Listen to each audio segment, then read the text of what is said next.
करती, मतलब एक मुल्क के कितने टुकड़े करेंगे आप? जो न्यूज आई है कि ईरान से ऑयल लेने जा रहा है इंडिया, इस न्यूज को आप कैसे देखते हैं? इस वक्त जो भारत के जिस तरीके से उनके हौसले बुलंद हैं, ऋषि सोनक की वजह से उनके हौसले मजीद बुलंद हुए। 7 ममालिक के अंदर आपका Indian diaspora is in top 2 top 3 ऊपर वाली टीयर्स के अंदर उनकी अपॉइंटमेंट है 7 ममालिक के अंदर, 7 कंट्रीज के अंदर। So India is responding simply to the market, यानी जहां से तेल सस्ता मिल रहा है वहां से खरीद रहा है। एंड इंडिया सेइंग ये हमारे पब्लिक इंटरेस्ट में है, नेशनल इंटरेस्ट में है, तो हम वही करेंगे जो हमारे नेशनल इंटरेस्ट में है। सुपर पावर है अल्हम्दुलिल्लाह, हमें एटॉमिक पावर, जी एटॉमिक पावर है। ये तो वो भी मालूम हो रहा है जैसे ईस्ट पाकिस्तान 2 हो रहा हो। ईस्ट पाकिस्तान में जिस तरह से कि हमारे आप तबाही खुद अपने हाथों से की है, ऐसे ही हम अपने मुल्क की इस वक्त पाकिस्तान की तबाही करने जा रहे हैं। जो पाकिस्तान की मौजूदा सिचुएशन है, आपको नहीं लगता कि अगर वो तैयार हैं तो कामयाब हो सकते हैं? कल भारत आ जाएगा, उसके आगे भी घुटने टेक देंगे, परसों तालिबान आके टेक ओवर कर लेंगे, उसके भी आगे घुटने टेक देंगे। नॉट ओनली दैट, ईरान में जो अफगान रेफ्यूजीज हैं उनको भी वैक्सीन इंडिया ने प्रोवाइड की थी। तो इन चीजों के बाद they are in a leading position in the world. ये सिर्फ आपके रीजन में नहीं है, इन द वर्ल्ड। आप G20 की बात कर रहे हैं, they are very suitable candidate to become a member of the security council. नमस्कार दोस्तों, स्वागत है आपका वन हिंदुस्तान न्यूज में। दोस्तों, आज आप इस वीडियो में देखेंगे कि कैसे पाकिस्तानी मीडिया भारत को बहुत ही ज़्यादा प्रेज कर रहा है। दरअसल पाकिस्तान में ऐसे हालात बन चुके हैं कि वहाँ पर हर एक कोने की जनता अपना अलग से देश चाहती है और वहाँ पर पाकिस्तान के टुकड़े होने वाले हैं, जबकि भारत की उत्तरोत्तर प्रगति देखकर पाकिस्तानी मीडिया भारत से कुछ सीखने के लिए बोल रहा है। दोस्तों, तो आइए इस वीडियो को देखते हैं। जय हिंद, जय भारत। 5 लोगों की जानें जा चुकी हैं अब तक, और अभी तो खून मजीद बहना है।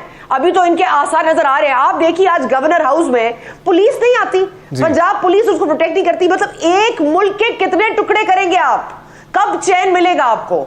एक मुल्क में देखिए, तालिबान के खिलाफ ऑपरेशन करना मुश्किल फैसला था, इंतजार किया गया, टाइमिंग बहुत जाया की, लोग मरे, कितने लोग मर चुके हैं जिसका बार बार इमरान खान साहब जिक्र करते हैं। उन्होंने गले काटे, उन्होंने लाशें टांगी, स्वाद वो हो गया। हम कंसेंसस नहीं बिल्ड कर सके कि हमने करना क्या है। तो हमें ये पता है, देखिए इमरान खान साहब जख्मी जरूर हैं, लेकिन थमने को, दम लेने को, सांस लेने को, ब्रेक लगाने को तैयार नहीं है। जैसे आपने इशारा किया कि आज लाहौर के गवर्नर हाउस में जो कुछ हुआ, यूं लग रहा है कि जैसे तहरीक इंसाफ ये प्लान किए हुए है कि जो विफाक की इकाइयां हैं, बड़ा सिंबॉलिक था ये एहतजाज कि विफाक की इकाइयों पर चढ़ दौड़ना है, आपने सीसीटीवी कैमरे उखाड़ देने हैं, आग लगा देनी है, अब टायर नजरे आतिश कर देने हैं, गेट वहां से हिला देने। लेकिन मैं आगे बात बताना चाहूंगा, इस वक्त जो भारत के जिस तरीके से उनके हौसले बुलंद हैं, ऋषि सोनक की वजह से उनके हौसले मजीद बुलंद हुए।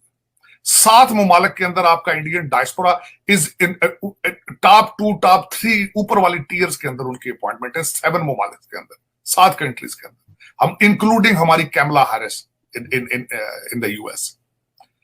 तो इन चीजों के बाद they are in a leading position in the world. ये सिर्फ आपके रीजन में नहीं है, इन द वर्ल्ड। आप G20 की बात कर रहे हैं, they are very suitable candidate to become a member of the security council, और वो काफी अरसे से इंटरेस्टेड है to have a permanent seat there.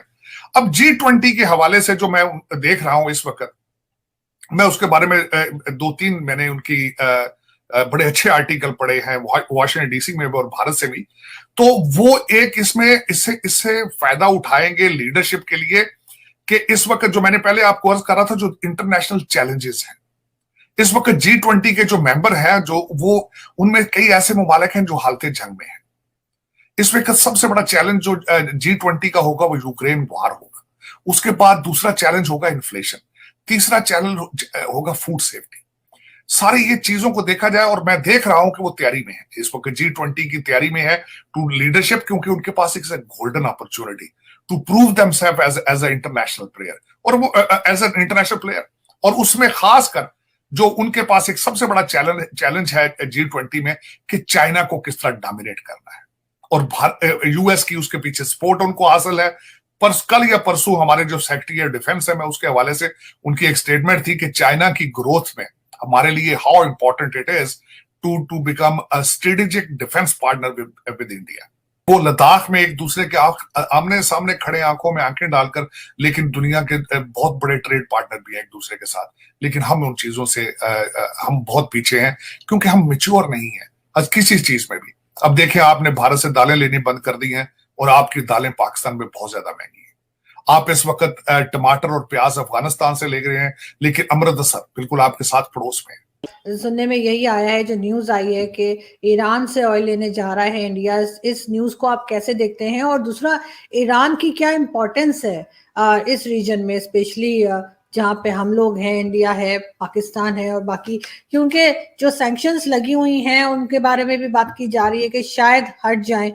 देखिए, मतलब there are many issues. India की जो ऑयल पॉलिसी है, अमेरिका के सैंक्शंस और अमेरिका और वेस्टर्न ममालिकों के सैंक्शंस के बावजूद इंडिया ने अपनी स्ट्रेटेजिक ऑटोनॉमी मेंटेन करके रशिया के साथ अभी भी वो ऑयल के मामले में ट्रेड कर रहे हैं। और आपने देखा होगा कि एक महीने के लिए, मेरे ख्याल से सितंबर या अगस्त में, इंडिया की ऑयल परचेजेस रशिया से कम हुए और फिर बढ़ गए।